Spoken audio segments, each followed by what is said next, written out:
It's the Locked On Podcast Network, your team every day. Support for this podcast comes from Invent Together.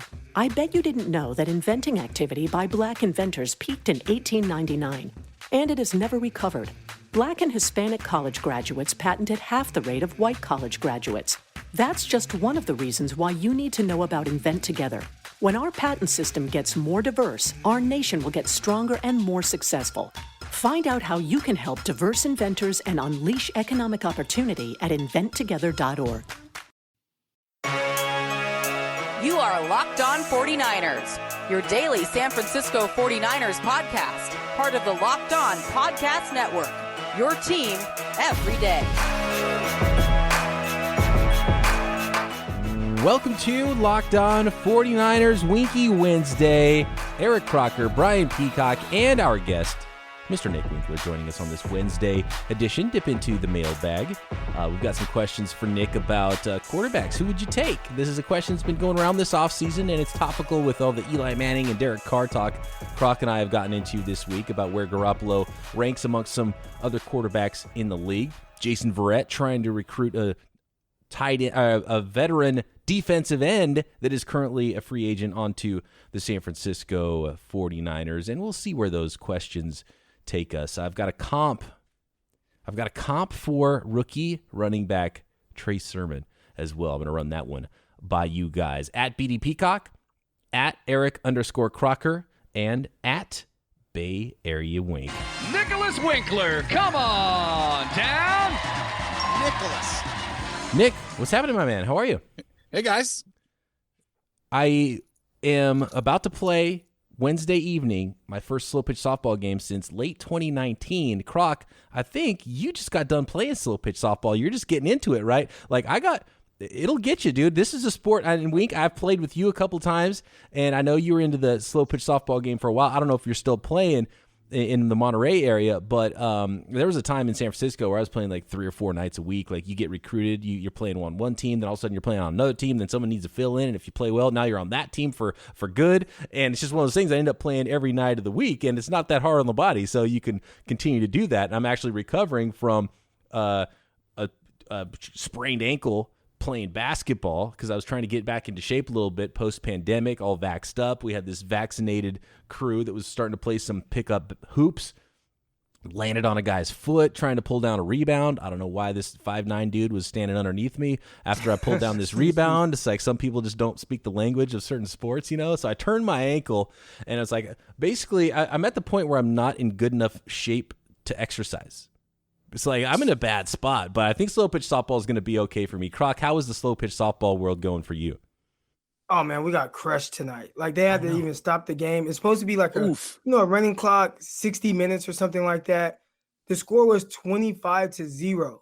Oh, dude, they just kept hitting bombs and bombs and bombs. They have an 8 home run rule. They had to stop the whole home runs and stuff. And I mean, our fielding was terrible. Not mine, but our as a team, the fielding was terrible. I made contact. Well, one, they have this rule. The way they do it out here is you start with 1 ball and 1 strike. You start off with 1 ball, 1 strike. Yep, that's pretty common. So I swung, hit it, foul ball. I swung again, hit it, foul ball, and I was out. So they have a rule where if you foul ball on second, like the bunt rule in major leagues, if you bunt foul, 2 strikes, you're out. It's like that. So I was out there. Then my next one, I hit a line drive, but it just didn't get down quick enough, and the outfielder got it. And that was it because we couldn't get on. We couldn't hit. We had 0 runs in a slow pitch softball game. Wow, you got mercy ruled. But your defense is good. You got athleticism. You're tracking balls down okay in the outfield. Yeah. I'm doing fine there. I mean, I'm out there looking like Kenny Lofton or something. I don't know. I mean, I'm doing my thing out there. That's my only time to shine. I even have like the shades, like the rainbow color, like shades and stuff. Oh, the like wraparounds? I'm going all out. All right. And the croquis? You got the croquis to keep them on your head? No, I just kind of put what's them called like, the croquis, right? The strap that goes around the back of your head to keep your sunglasses on. Is that what those are called? I might need to invest in that. I don't have that. But batting gloves, I got the batting gloves. I got the cool Franklin batting gloves. Yeah, everything is, me. I come out there with the swag a little bit, the drip. Dr. Drip. Yeah. Oh Yeah. I know how you roll, You Croc. got the wristbands? You doing wristbands? I was all about the Oh, wristbands. I got the wristbands. You got Yes, the sir. Dion I neck got the band? wristbands. And it's the Neck thick, band? it's the thick ones. I got the Yeah, wristbands. yeah. You got to go with the big yeah. one. The small ones don't work. You got to go Yeah, with the I'm big going ones all that take out. up half your arm. They're probably like, who is this guy out here getting no hits? Yeah. Well, hey, Kenny Lofton used to hit a lot of foul balls, so that's a good comp for you. Yeah. That's good. Yeah. That's good. He didn't strike out a lot, though. That goes in the books as a strikeout, by the way, Croc. It's not good. I haven't gotten to play since this pandemic, man. Now you guys are making me miss it. I'm Ooh, going to I call up haven't my either. team. We had a couple practices, not great, but yeah, it's like red. I'm in the South. There was never really a pandemic down here. Different worlds, for sure. Croc, I want to get to this question really quick on Twitter since we're talking about comps. So while we're talking about this, Nick, who's your comp? Who's your baseball, softball comp? I don't know who my comp would be. That's a good question. That's a good one. But I'm more I of had an a question. inside-out hitter. I'd say Evan Longoria, probably. Oh, okay. A little Longo. Yeah, just, everything goes opposite field, right center. That's where my power alley is. But I was also an outfielder, so then, it's like, I'm quick.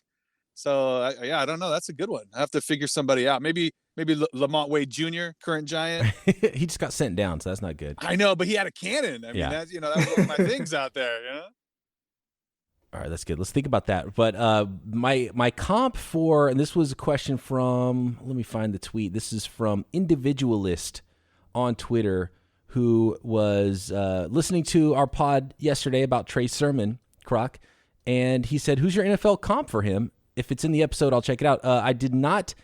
We did not have a comparison of a current or former NFL player for Trey Sermon in that episode, but I thought about it, and I thought about one. I want to run this by you guys, and he actually was a Shanahan running back in the day, Arian Foster. Not big top-end speed. He has some size, about 6 feet, 6'1", 220-ish. Really good feet, really good cutbacks. In that Kubiak running game in Houston, he actually played his so and Shanahan might have actually had a hand in drafting him because I believe Shanahan was the offensive coordinator for Foster's rookie year, but Foster was like an undrafted free agent. So he didn't have a hand in drafting him because he didn't draft him, but he didn't play much that rookie year because he was undrafted, then blew up, I think, his second, third year in the NFL. But it was hard for me to find a real good comparison, a bigger back with really good feet. And I thought, you know what? Arian Foster's the guy. And he was prolific in that same style offense. We really are peak Croc. I think we're kind of sinking together now because you probably didn't see it. And I didn't think about it before I responded, but I actually quote tweeted it. And I quote tweeted, I said, originally Kareem Hunt was kind of my comp for him just to get their style of play and everything. But I was like, I've kind of come around on Arian Foster. Like, what are the odds? Wow. What are the odds? I did not see that. And what's funny is I thought about current players, and that's where I started, and Kareem Hunt was one of the names I thought of, but Kareem Hunt's a little bit more of a shorter player, got thrown. And that's one of the negatives we didn't really talk about because you talked about his willingness to pass protect, but he only caught like 12 passes last year and maybe 8 the year before or something like that.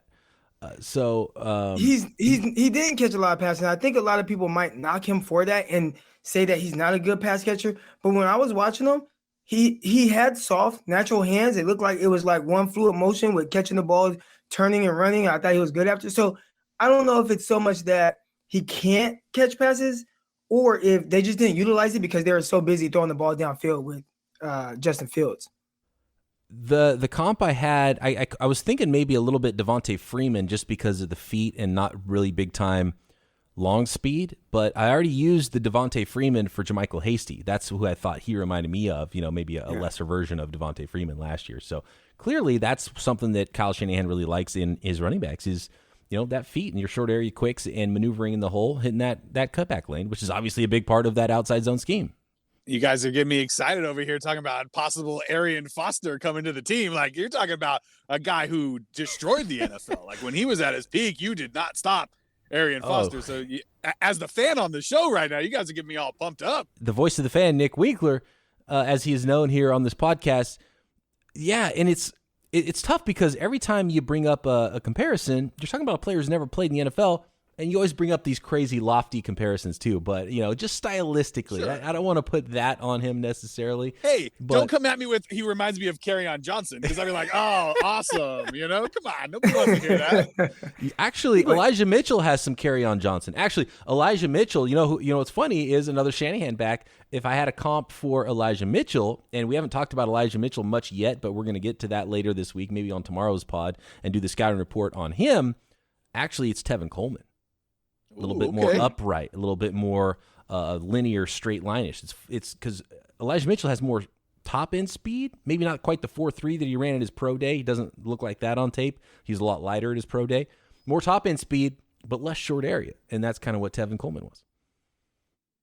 You like that, Croc? I really like the Arian Foster thing, because Arian Foster, too, he was just a really smooth mover, right? Smooth. But he had nice little short area quickness for the most part. He's not like a real jukey guy, maybe a Devontae Freeman who could really just shake guys out their shoes in short area. He's not that, but smooth, knew how to maneuver a little bit, and just had these nice runs. But he wasn't the fastest guy, right? He wasn't the fastest guy, but he was really creative with how he ran, and it was really a smooth style. And that reminds me a lot of how.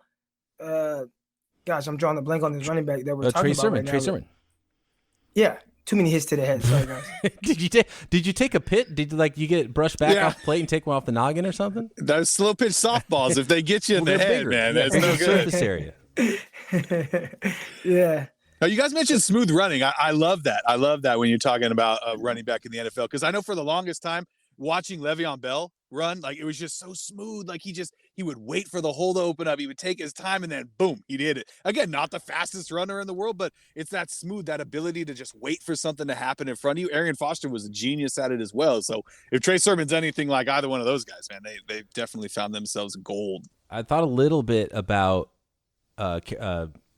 Bell as well as sort of a comp for him, but Bell takes it to another level. He's he's almost too patient. He's like, are you going to hit the hole or what? He's are you doing, walking. Dude? He's waiting and kind of hopping and bouncing, and then finally he goes. It's crazy. I think that would be frustrating for Shanahan. He wants you to kind of get it and then get downhill. Yeah, hit that hole quick. That's not bad. Yeah, a bigger back that's light on their feet. Yeah, and that's what we're talking about with Trey Sermon. So I think those are good comps to kind of give fans a mental picture who haven't seen a lot of Trey Sermon. Let's talk about Jason Verrett on Twitter recruiting a current free agent defensive lineman next.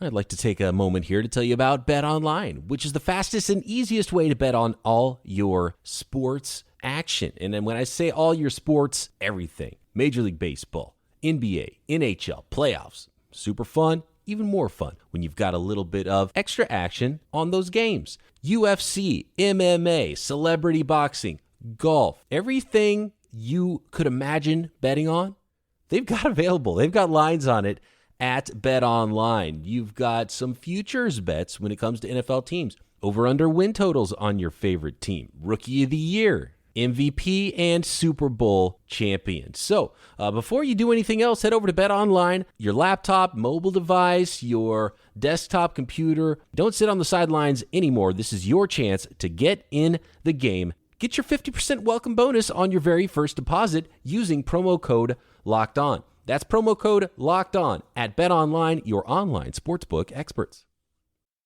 This episode is brought to you by HP Instant Ink. No one is reading your mind, but HP Instant Ink knows when your printer is running low and sends you new cartridges, so you never have to think about ink. Save up to 50%. You'll pay less than $5 a month for ink and never run out again. Find out if your printer is eligible and enroll today at hpinstantink.com. Conditions apply. For details, visit hp.com/instantink Spotify. DeWink is on fire!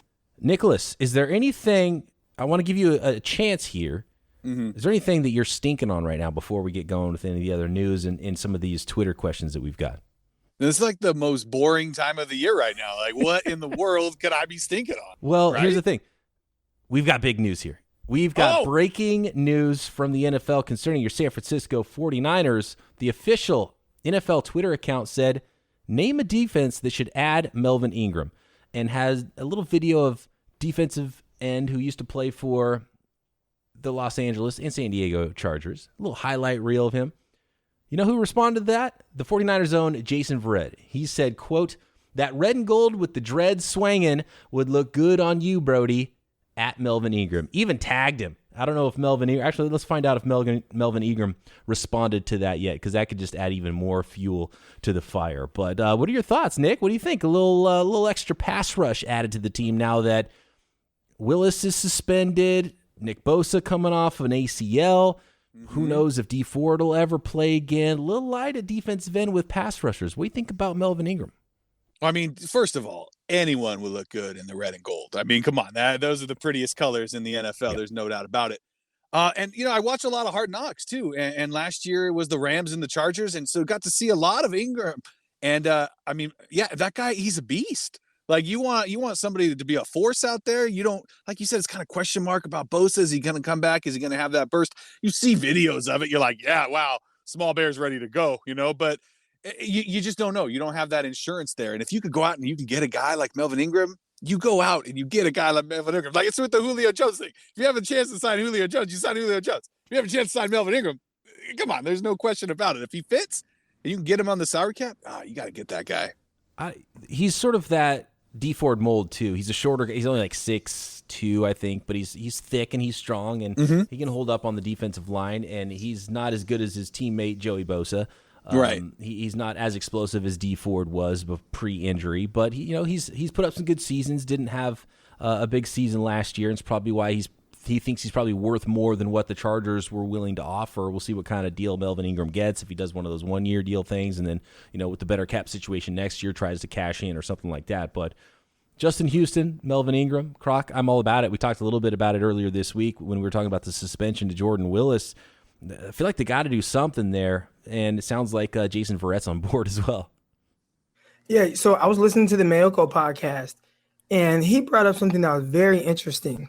The 49ers leading sack guy right now from last season, so just a player that's on the roster that, played he's last active, season. can play. Right, yeah. He's active, right? 4.5 sacks. Ugh. Oh, was it that many? I was going to guess it was 3, because I think it was like Armstead. I think 2 guys had 3 or 3.5, right? Yeah, but you got to remember they brought guys in.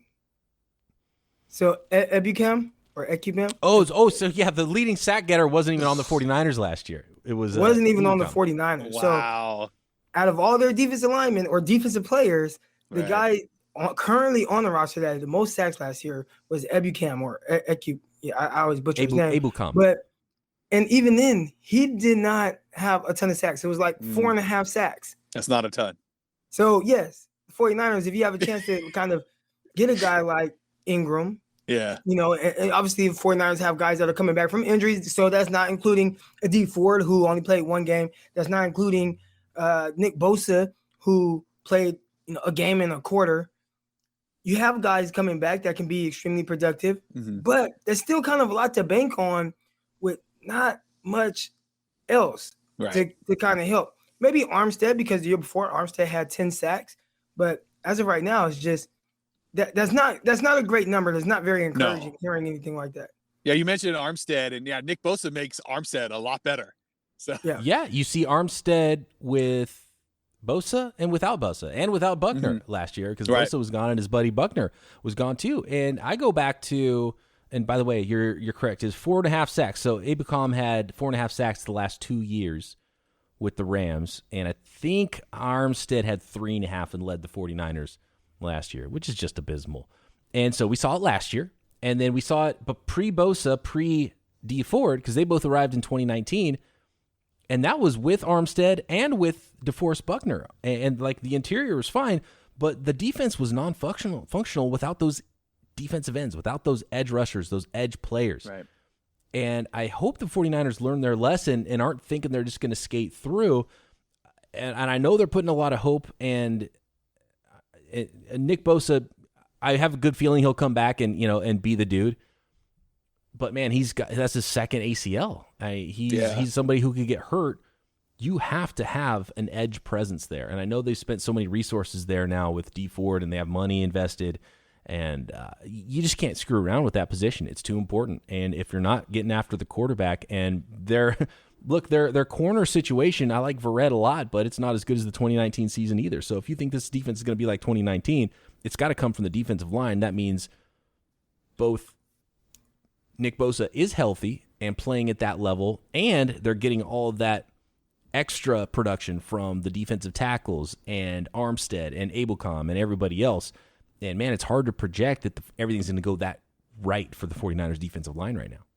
Yeah, when we sit back and we could go back to our early Gold Faithful days and even just the first few years of this podcast, like I'd come on here and it was the pre-Nick Bosa days, and it'd be like, oh, they can't get any pressure on the quarterbacks. Like, yeah, the secondary's not actually that bad, but when the quarterback's got 8 seconds to throw the football, like a wide receiver's going to get open. Like, we went through years and years and years of not disrupting the quarterback, and it was brutal. And then you get Bosa, and it's like, oh man, and then you've all of a sudden got Buckner, who's like, well, not all of a sudden, Buckner's been a beast forever, but when you got to worry about Bosa, and then, you know, when that D line is putting pressure on a quarterback, it changes the football game. It makes things so much easier for everybody else on the defense. And if they go into this season without a lot of depth there again, and you get one injury, it's going to look a whole lot like it did last year or 3 years ago before we got Nick Bosa. And so, yeah, if you get a guy like Ingram or anybody who's out there right now, Houston, I mean, if you get somebody that can get in there and play some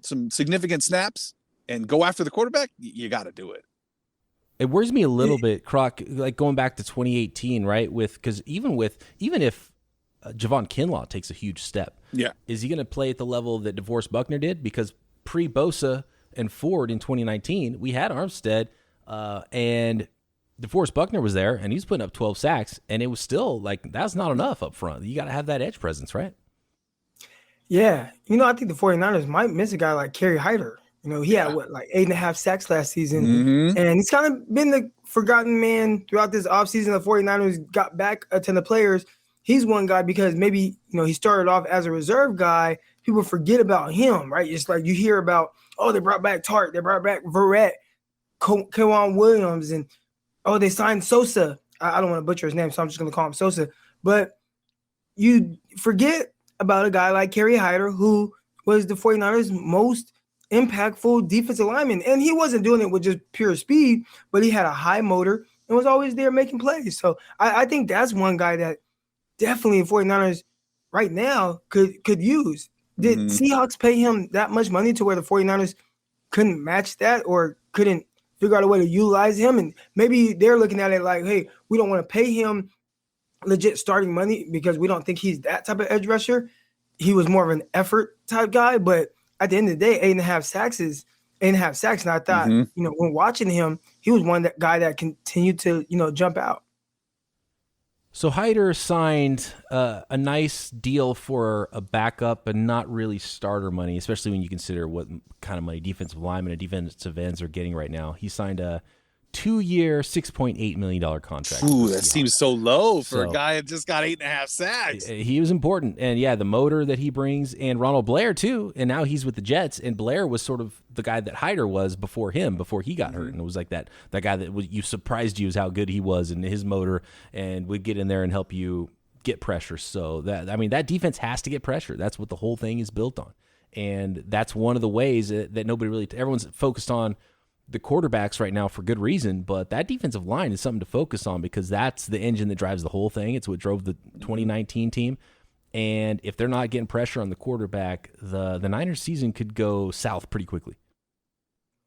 Well, we better hope that Jason Verrett and Kwan Williams and Emmanuel Mosley just have career years and they can hold up for 6 seconds. Now, I think the 49ers, as long as Nick Bosa is healthy, he will be a factor. Whether he ends up with 15 sacks or whether he ends up with 8 sacks, the way that he impacts games, that's going to happen regardless. So I do expect them, as long as he's healthy, and I hate that we have to say that about dang near every position, right. But as long as he's healthy, I think they'll be fine with their pass rush. Right. All pro Fred, you've got whoever it is, whether it's Jimmy Garoppolo or Trey Lance at quarterback, the most important player on the 49ers team is Nick Bosa, right? Has to be. Here's a question. With all the talks about DeMeco Ryans being more aggressive, maybe he tries to manufacture pressure. and send guys and send a guy that you just mentioned, All-Pro Fred. Right. Fred Warner is a good blitzer.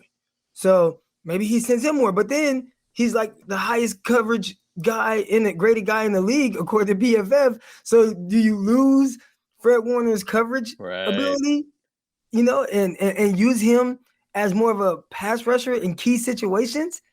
Like, yeah, there's got to be some give and take there. That's going to be interesting.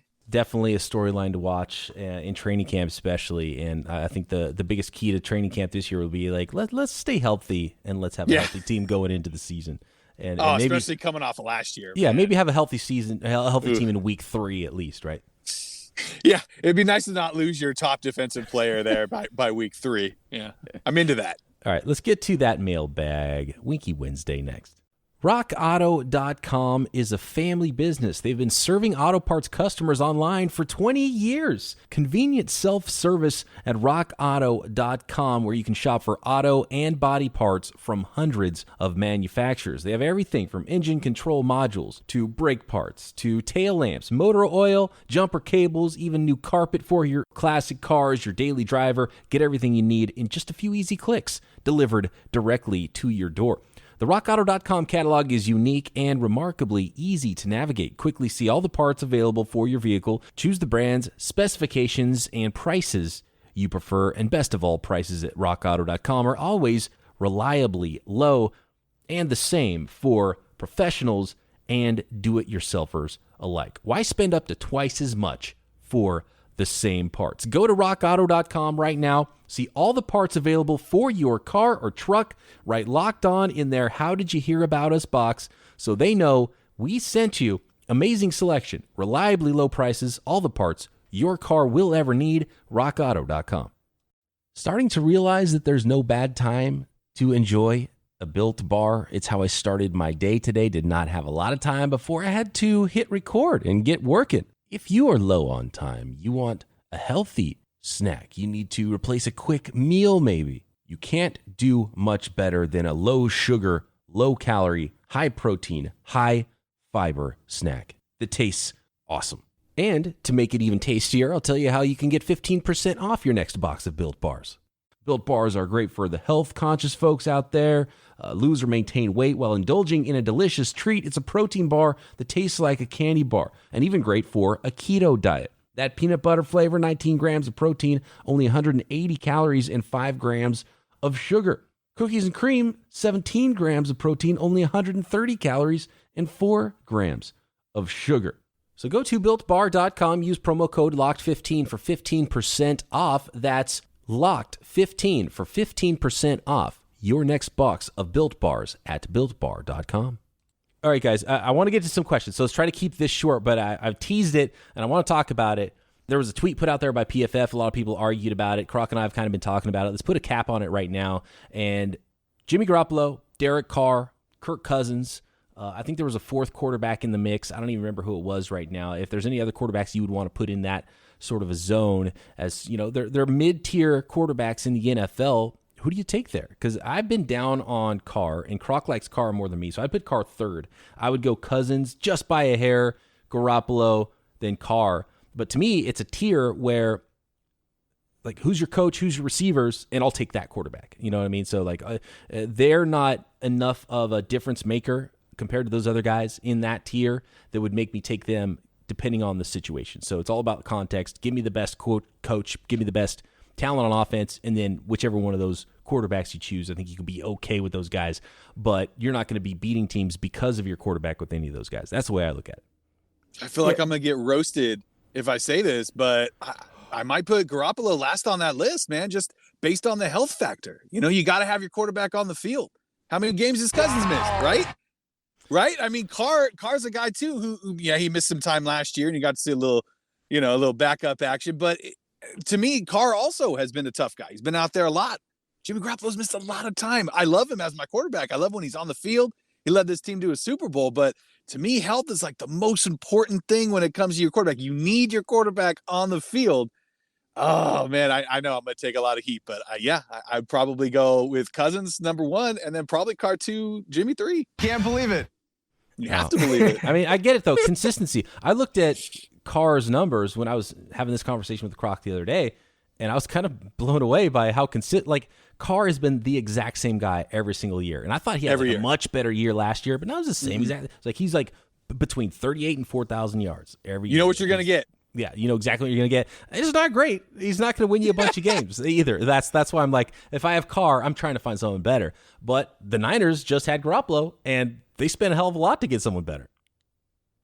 Yeah, when I look at those guys, they're pretty much all the same thing. I would say if I had to choose one of those guys, even though I believe they're all the same guy, really, but if I had to choose one, I probably would go with Kirk Cousins because I feel like he shows the ability more consistently to make the big time throws that are like kind of like, wow, like how do you fit that in there? Or how do you throw this ball downfield like that? Like he makes those throws more so than the other guys.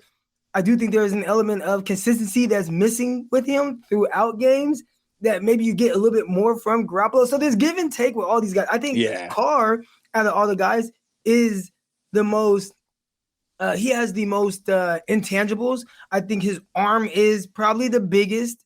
I think he's the most athletic of the bunch. I think he's the least accurate, though. The way he throws the ball, like he misses stuff, and it's like, even dating back to, and maybe that's creeping into my head, because Devontae Adams saved his ass at Fresno State multiple times. Like, Carr was bad, sailing him 20 yards over his head and just missing. It was like, what are you doing? I wasn't, and I like Carr a little bit coming out, and I have an affinity, growing up in the area of some Fresno State players. But when I watched Fresno State that year in 2014, I was like, okay, Devontae Adams is a dude, and Derek Carr is like, all right, but and Derek Carr's been that same guy, and so it's consistent. He's been that in the NFL too. Like, he's just he doesn't make enough throws, even though he's got the physical ability, and it seems like he has the mindset. There's just something missing with Carr for me.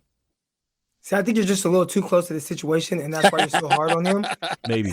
Out of all the quarterbacks, Garoppolo has, I feel like, showed up more consistently in the big moments, in the big games. But he doesn't give you as much as the other guys in the sense of what they're capable of doing. Like, I talked about some of these throws that Cousins makes, but I've seen Cousins make these throws where I'm like, wow. There was one game where he was playing against the Packers. I mean, and it was bomb, and he threw this one ball, like one defender was sliding this way, the other guy was sliding that way, and the ball just dropped in between them for a touchdown. I was like, what the hell just happened? Like, you don't have those moments with these other guys. I think obviously they make plays, they're quarterbacks, and I think they're all starting quarterbacks in the NFL.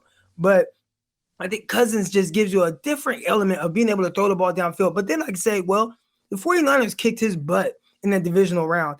And maybe it was just, a star-studded defensive line, and they were hungry and they were fresh coming off of a bye week, and they got after him, and his run game was non-existent. I think Dalvin Cook, who I think is one of the best running backs in the league, had like 12 rushing yards for the entire game. So you know that he's dependent on the run game, but I feel like so is Derek Carr. So is Jimmy Garoppolo. So again, it kind of comes back to them being the same guy. If you put Jimmy Garoppolo on that Vikings team and put Cousins on the 49ers team, you probably would have got the same exact results that you got. Garoppolo would have looked like crap because the run game wasn't working and the defensive line was getting after him and he was in trouble all game. So it's really tough, but I'd say Cousins has made the best big splash throws that are like, wow, not a lot of people can make that throw. Haven't seen that so much from Garoppolo or Derek Carr as consistently.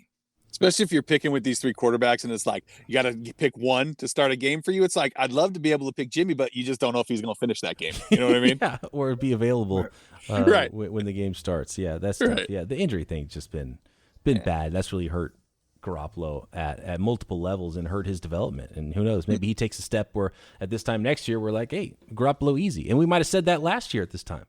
Right? We might have said that after the Super Bowl, like, oh, Garoppolo won, then Cousins, then Carr. Yeah. And then now it's like, oh, maybe it's Carr, maybe it's Cousins, and not Garoppolo. So, yeah, it just depends on the year, depends on the situation. I'm going to go to John on via email here, actually, and we got a lot of people chattering at us when we start talking about Madden this week. He says, love that you guys recently talked about the Madden covers. Eric, question for you. Do you know if you ever made it into any of the Madden games during your time in the NFL or with the Jets? If not, outside of your obvious 100 rating on uniform swag, what would be your top game attribute during your prime? Speed, play recognition, agility, acceleration, man coverage, zone coverage, etc. Bonus, do you think it's a bit crazy when guys like Marquise Goodwin make a big fuss if they disagree with their Madden ratings. Yeah, so it is weird that they make a big fuss of it, but I get it. You know, these guys are very prideful. I think the one guy that has been kind of slighted a little bit is probably Keenan Allen. They make him like 87 speed, and it's like, dude, all he wins vertically, he wins all over the field. But I think overall, so I was on the updated rosters of Madden 25, which was the game that came out in 2013, but technically, you know, is like Madden 14, but there is no Madden 14. It's called Madden 25. I don't know why. I think it was the 25th anniversary. Year anniversary. Actually, you know what's crazy? That was like the last one I really played a lot too. I probably picked Eric Crocker up. Yeah, that's funny. I was on the updated, but I was not good. Like I was like 62 overall, 88 speed. Like I had no like special traits.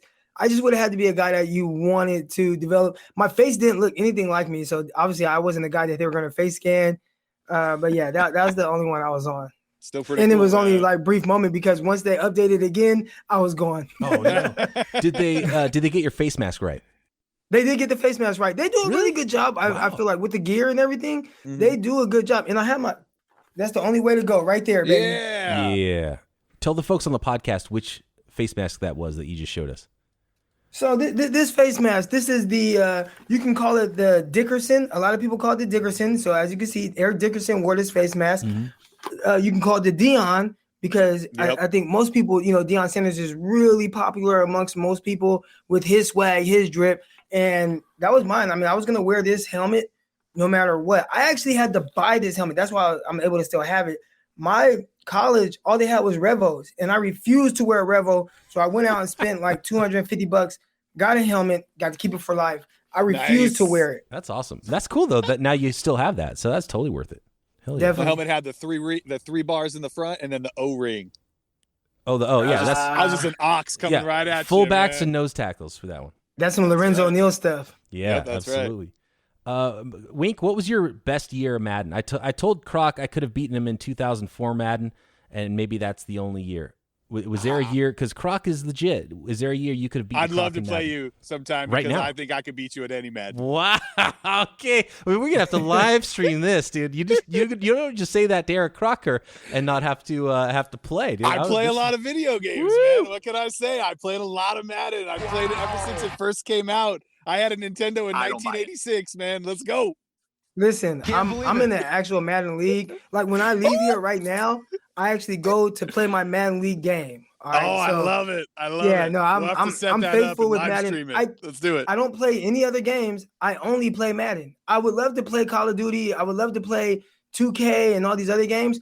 But at the end of the day, I don't really have a whole lot of time to invest into those other games. So I stick with Madden, and I'm pretty good. So yeah, we can definitely live stream that. I always post my my games to what's it called? Twitch. I'm always twitching my games. For a butt kicking for sure. Let's do it.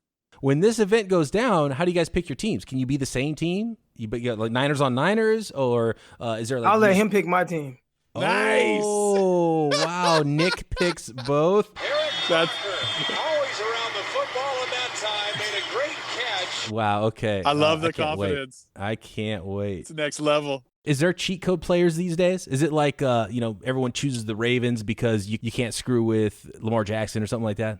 It just depends on your gameplay, right? I mean, everybody's got their own special way of doing things and their own team and their own. And you're also going to find people out there that find a way to cheat at any game you play. So you got to always watch The Chiefs are tough. Yeah. So they have this thing, like there's this thing called X Factor. So when your player starts kind of getting hot, whatever their X Factor trait is, it starts to kick in. So Mahomes has this like thing, it's called like bazooka arm. Oh, so he can drop back no matter how far he is downfield. He could be 60 yards downfield. Mahomes is gonna bomb it and he's gonna outrun your entire defense. So that's tough. It's just tough because of the combination of Mahomes' arm with Tyreek Hill, just like I'm sure it is in real life. Yeah, exactly. Wow, that's like old school Tecmo Bowl where you just throw a 99-yard touchdown from Montana. Just keep running back all the way to the end zone and then throw it all the way. All right, Chiefs Lions. Can't wait for that one. On fire. All right, we got to actually. I like that you picked the Lions too. That's good. I can't wait for this. I can't wait to watch this one. This will be fun. I'm into it. You play every single day, Croc? Every day. With We the advance league? every 24 hours, sometimes sooner. That's awesome. You got titles in this league? I've won 2 Super Bowls, and we are in year 19. Yeah.